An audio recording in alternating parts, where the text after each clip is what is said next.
Di era yang serba modern, semua hal di dunia ini berputar, termasuk tren-tren baru yang bermunculan.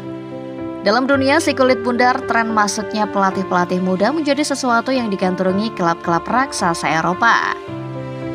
Mengapa klub-klub elit benua biru saat ini lebih percaya pada pelatih-pelatih muda ketimbang mereka-mereka yang sudah kenyang pengalaman?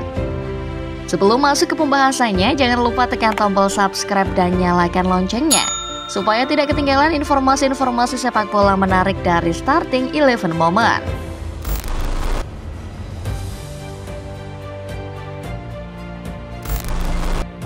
Mundur beberapa tahun ke belakang, sepak bola Eropa memiliki pelatih dengan gaya bermain masing-masing. Pep Guardiola adalah sosok yang lekat dengan strategi tiki-taka, ciri khas Spanyol dan Barcelona. Jose Mourinho terkenal dengan strategi parkir bus alias menumpuk banyak pemain di area bertahan. Hampir setiap pelatih kala itu punya ciri khas masing-masing. Dan ciri khas inilah yang membuat mereka merebut kesuksesan di berbagai ajang. Ada satu masa ketika sejumlah master ini berkumpul ke dalam satu kompetisi yang sama. Sebagai contoh, Premier League 2017 sampai 2020 berhasil menyuguhkan hal ini kepada setiap penikmatnya. Di mana pada periode tersebut ada Pep Guardiola, Antonio Conte, Jurgen Klopp, Jose Mourinho, dan bahkan Carlo Ancelotti bermain di panggung yang sama. Untuk sejenak para pecinta sepak bola bisa melihat adu taktik para mastermind di balik tim masing-masing. Setiap pelatih membawa ciri khasnya sendiri ke dalam tim yang ia tukangi. Permainan pada akhirnya menjadi agak mudah ditebak karena gaya permainan tim akan menyesuaikan siapa pelatihnya. Pada akhirnya era tersebut perlahan runtuh. Ciri khas taktik pelatih-pelatih senior ini nyatanya sudah kadung terkenal. Karena kepopulerannya inilah beberapa taktik pelatih-pelatih senior ini mulai menunjukkan banyak titik lemah. Pada akhirnya ini berimbas pada penurunan kepercayaan kepada para pelatih ini. Kembali ke era sekarang, di tahun 2024 ada banyak pelatih berpengalaman bergelimang gelar tapi malah menjadi pengangguran. Kita sebut saja Antonio Conte yang sudah tidak mempunyai tim semenjak berpisah dengan Tottenham pada Maret 2023 lalu. Kemudian ada Jose Mourinho, Rafa Benitez, Zinedine Zidane, dan Max Allegri yang saat narasi ini ditulis juga masih menganggur.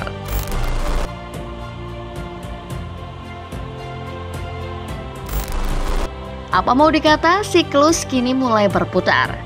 Sementara pelatih-pelatih senior menganggur, bermunculan nama-nama pelatih muda yang naik daun. Beberapa dari mereka adalah bintang-bintang lapangan hijau yang baru saja pensiun. Tapi tak sedikit dari mereka yang namanya bahkan tidak familiar di kalangan pecinta sepak bola. Tren di era sepak bola modern sudah berganti, di mana prestasi seorang pelatih tampaknya sudah tidak begitu penting di mata calon klub yang bakal ditangani. Klub-klub sepak bola modern seakan tidak peduli berapa trofi yang sudah dikoleksi.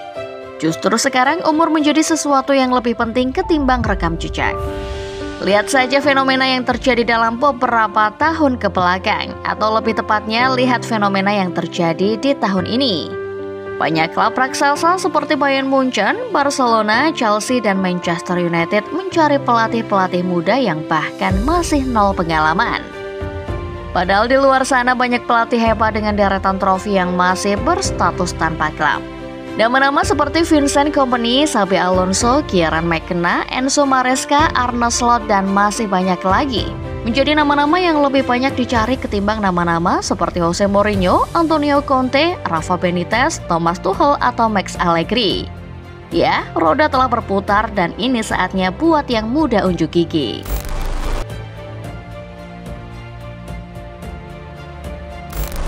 Di dunia sepak bola modern, setiap pelatih dituntut lebih adaptif. Karena setiap pertandingan akan menyajikan pola permainan yang berbeda kendati dua tim yang bertarung masih sama.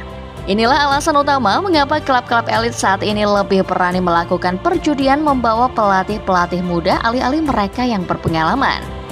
Memang nama-nama macam Conte ataupun Mourinho membawa sebuah game plan dan taktik yang menjadi ciri khas dan senjata andalan. Taktik-taktik mereka terbukti memang masih ampuh. Namun pelatih-pelatih senior ini cenderung tidak adaptif sehingga lambat laun titik-titik lemah taktik mereka akan terbongkar. Dan bisa jadi suatu masa strategi alam mereka sudah tidak lagi punya kekuatan di era sepak bola modern. Pep menjadi satu contoh pelatih senior yang karirnya masih bertahan lama di Manchester City. Memang wibawa serta prestasi menjadi alasan utama mengapa City masih bertahan dengan Pep. Namun faktor lain yang membuat nama ex-Barcelona ini masih harum di tengah gempuran pelatih muda adalah karena taktik Pep bisa beradaptasi.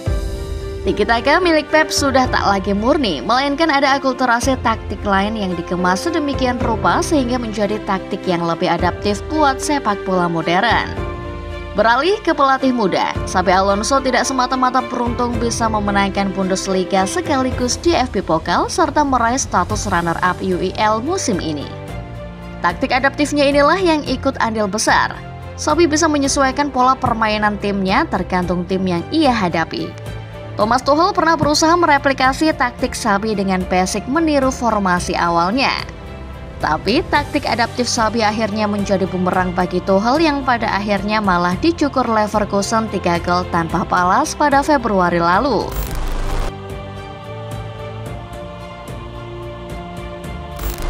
Taktik yang adaptif bukan satu-satunya alasan mengapa tren pelatih kini berpaling ke pelatih muda, bukan ke pelatih yang berpengalaman. Seiring waktu, klub sepak bola ingin punya manajemennya sendiri. Mereka tidak lagi mau merekrut pelatih yang statusnya manajer dan untuk itulah sosok-sosok pelatih muda cocok buat mereka. Dengan karakteristik taktik yang berbeda untuk setiap individu, pelatih-pelatih senior lebih suka membangun tim dengan komposisi pemain yang ia pilih sendiri. Sudah banyak kasus gesekan antara manajemen dengan pelatih yang tidak suka urusan transfernya dicampuri. Hansi Flick, Thomas Tuchel, Antonio Conte hanya segelintir contoh bagaimana pelatih-pelatih senior enggan diganggu kalau soal urusan transfer dan membangun tim. Sementara kita lihat pelatih-pelatih muda, Xabi Alonso, Kieran McKenna, Enzo Maresca. Sebagian besar dari mereka dihadapkan pada skuad yang apa adanya ketika terjun untuk melatih sebuah klub. Kasarnya, pelatih-pelatih muda ini berusaha menyesuaikan taktik mereka dengan komposisi pemain, bukan menyesuaikan komposisi pemain dengan taktik seperti yang dilakukan para pemain senior. Bagi klub, apa yang ditawarkan pelatih-pelatih muda tentu saja lebih menarik, karena secara otomatis ini akan menghemat anggaran belanja klub. Itulah dia pembahasan mengenai mengapa perekrutan pelatih-pelatih muda kini menjadi sebuah tren baru di sepak bola Eropa. Ya, secara matematis pelatih-pelatih muda ini menjanjikan sesuatu yang lebih menguntungkan. Tapi, klub-klub yang merekrutnya juga harus siap-siap dengan resiko performa tim yang bakal stuck selama progres awal tim di bawah manajer anyar. Kalau menurut Football Lovers gimana? Tren perekrutan pelatih-pelatih muda ini berdampak positif atau negatif buat tim kesayangan kalian? Komen di bawah ya!